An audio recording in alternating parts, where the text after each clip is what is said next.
Wavesound presents an unabridged recording of The Cost of Labour, How Women Are Trapped by the Politics of Pregnancy by Natalie Kon-Yu. Narrated by Withoos. Introduction. It began with a trembling in my legs. I remember being on the sofa, watching TV, and noticing that my legs were shaking. They were still trembling when I went to bed. I couldn't make them stop. I was about 8 weeks pregnant, and my body was doing all sorts of strange things. But this felt different.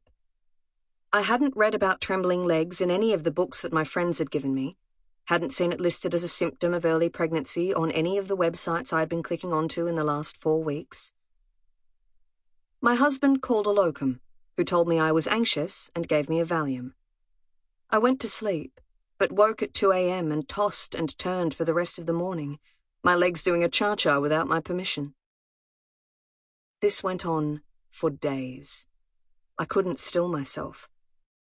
I grew increasingly anxious and oscillated between thinking that the tremble in my legs was caused by the pregnancy and worrying that it was caused by something that could potentially harm the pregnancy. I spent hours on the pregnancy hotline.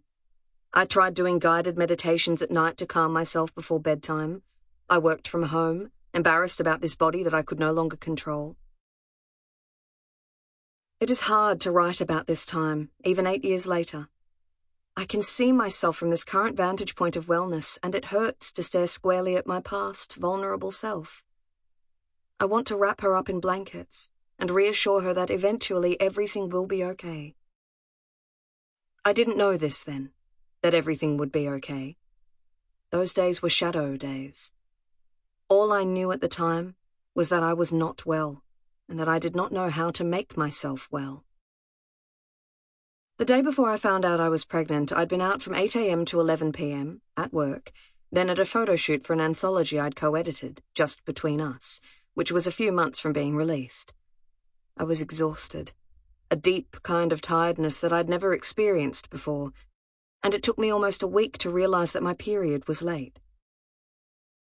I remember I felt my world shift after I saw the second pink line materialize. It was as if I was looking down a path made of stone, and suddenly, with a great grumble of rock, the path moved, and I was staring down a road I'd never seen before.